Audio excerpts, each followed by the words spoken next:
par Moulay Chantouf, porte-parole du PLD. Contrairement à une tradition qu'ils se sont imposée depuis le décès de Hachmi Chérif, les amis, les sympathisants, et les militants, du Parti pour la laïcité et la démocratie, PLD, ont décidé d'annuler exceptionnellement cette année, en raison de la pandémie de Covid-19, la cérémonie commémorant au cimetière de Miramar, le 15e anniversaire de son décès. Le destin du regretté Hachmi Chérif a été scellé définitivement pendant la guerre de libération nationale. Nous retenons essentiellement deux moments cruciaux, la rupture de la lutte armée, que le pays avait choisi comme mode de combat pour se libérer du joug colonial français, et le tournant décisif des manifestations populaires de 1960. Hachmi Chérif est d'abord et avant tout le produit d'une expérience humaine et politique ancrée en profondeur dans les grandes épreuves historiques qu'a connues l'Algérie ces 60 dernières années. En effet, alors qu'il est encore jeune, il arrête ses études au lycée franco-musulman de Baïknoun pour marquer de façon concrète son adhésion politique à la grève historique des étudiants de 1956.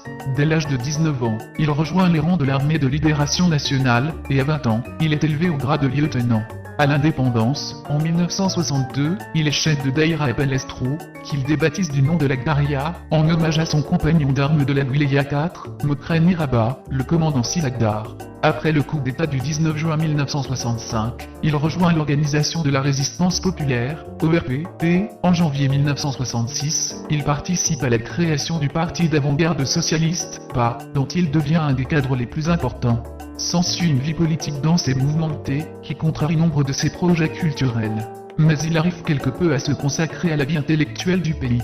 Il fait ses premières armes à la radio où il travaille, comme assistant de réalisation, se consacre à l'écriture et au théâtre, mais semble surtout fasciné par le cinéma. Ses rencontres avec Kateb Yassine, Abdelkader Loula et Memadi Siakem conduisent à des projets culturels intéressants, mais tous ne débouchent pas. Au lendemain de l'indépendance, il réalise un long métrage, Les Chiens, en hommage au combat anticolonial du peuple sud-africain, puis un documentaire dédié aux luttes paysannes, et Tarfa, qu'il réalise en 1972. Celui-ci est longtemps censuré, et ne passera à la télévision nationale que 20 ans plus tard, en 1992. Le livre le plus important qu'il écrit, En jeu, est un essai majeur où il analyse les causes de la crise multidimensionnelle que subit le pays, dresse le diagnostic de l'Algérie des années 90, et propose des solutions qui, jusqu'à présent, demeurent d'une brûlante actualité.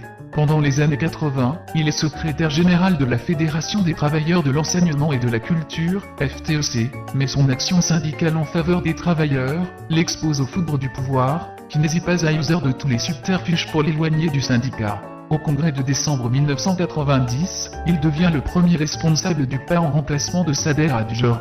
A posteriori, l'on ne peut que se féliciter d'un changement aussi judicieux à la tête du PA, d'autant plus que Sader Hadjor, tout au début, a osé s'exhiber avec le sinistre Zitou, et lui faire publiquement une accolade. L'irruption fulgurante de l'islamisme politique sur la scène politique rebat totalement les cartes. Une centaine de militants du parti sont assassinés par la horde intégriste, et Hachmi Chérif lui-même échappe miraculeusement à une tentative d'assassinat, le 10 avril 1993 à Alger.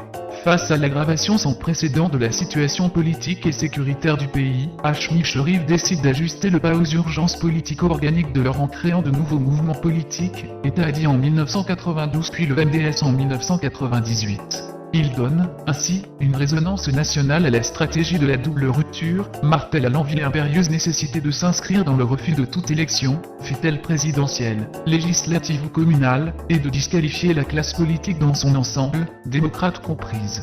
Grâce à ses orientations politiques, il contribue à la création des premiers groupes de patriotes dans le pays, dont celui d'Amchro, emmené par le camarade Selami tombé au Chandé, au nord en 1995.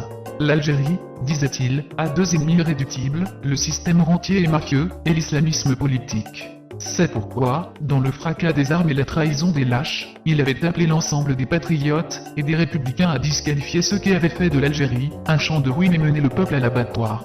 Ce double combat, ou pour reprendre sa formule désormais historique la double rupture, est malheureusement toujours à l'ordre du jour. C'est précisément cette stratégie de lutte qui exige, d'une part, l'exclusion de l'islamisme du champ politique et, d'autre part, la rupture avec le système, qui a été remise en cause au lendemain de la disparition de Hachmi Chérif, le 2 août 2005. C'est pour cela que des camarades ont quitté le MDS pour créer dans un premier temps, le 1er novembre 2008, le Mouvement démocratique, social et laïque, MDSL, puis le Parti pour la laïcité et la démocratie, PLD, le 29 août 2009. Depuis sa création, il y a plus de 10 ans, le PLD s'est inscrit dans la stratégie de la double rupture, et ça, dans la perspective de la construction de l'état de droit, fondé sur les valeurs de la laïcité, de la pluralité et de l'universalité. Preuve irréfutable de sa pertinence politique, 15 ans après sa mort, les préconisations politiques de Hachmi Cherif se sont avérées justes. Celles-ci sont aujourd'hui portées par des pans entiers du magnifique mouvement citoyen du 22 février. Ce juste retour des choses semble déplaire aux réconciliateurs de tout poil. C'est pourquoi, ces derniers tirent à boulet rouge sur Hachmi Cherif en le présentant, tour à tour, comme un opportuniste du 19 mars, et un élément au service du clan Boujda. Ces attaques indignes ne sont pas le fait du hasard. Elles se produisent au lendemain du 15e anniversaire de son décès, et au moment même où de nombreuses prises de position convergent pour rappeler le combat d'un homme qui se confond avec celui de l'Algérie, et qui ne s'est ni compromis avec le système, ni n'a fléchi face au monstre islamiste. Quand une stratégie politique est en symbiose avec les aspirations fondamentales du peuple, tout l'honneur est à son architecte de génie, Hachmi Cherif, et le déshonneur à ses ennemis. Hachmi Cherif peut désormais dormir du sommeil du juste. Le mouvement citoyen lui rend le plus grand hommage en faisant écho à ses orientations politiques, notamment en scandant Yetna al-Jaa et Jazair Ora Dimokratia.